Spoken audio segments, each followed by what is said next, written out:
Okay, you've seen the title of the video, you know why you're here, you want to see what theory some idiot on the internet has cooked up about Link and Zelda's relationship. To clarify first though, I know that this looks like a 180-degree turn from the last video, but I certainly don't mean for it to be. While I said in that video that I don't think that there is any evidence that Link and Zelda are living together, I do still think that they are in a romantic relationship. Anyway, onto the video. Hello ladies and gentlemen, it's me, and I'm here to tell you that Zelda was just about to propose to Link prior to the encounter with Ganondorf at the beginning of Tears of the Kingdom.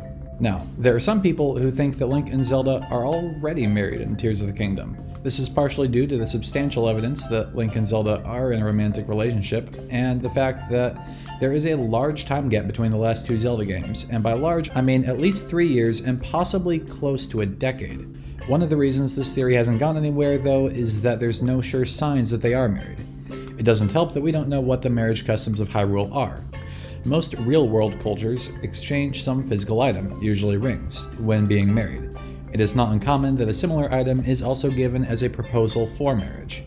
But we don't know the Hylian wedding traditions, so we don't even know what kind of item we'd be looking for. Or do we? Well, not exactly. But we do know quite a bit about the wedding traditions in one region of Hyrule, and that is Zora's domain.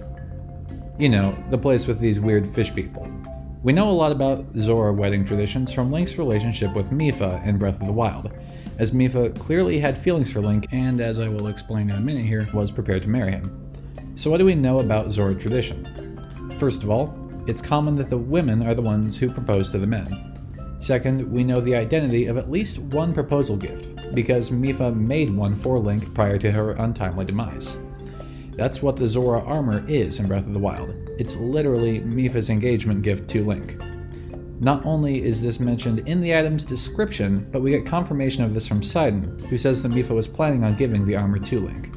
Now, I don't hear you say, this is all well and good, but this is just in Zora's domain, so does it really have any relevance to this conversation?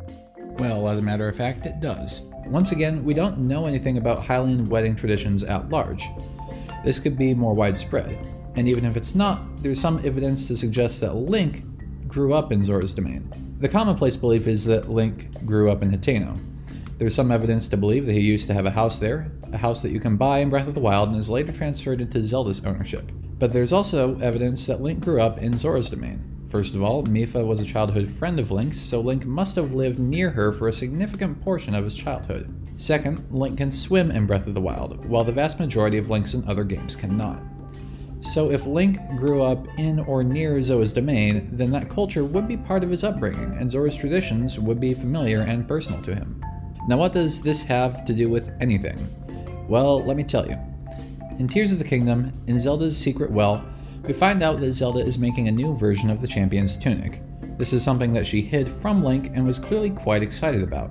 She says in her diary that this armor is specially made for Link, and then goes on to say that she can't wait to see the look on Link's face when she surprises him with it. Now, Zelda has stashed this item in Hyrule Castle, of all places.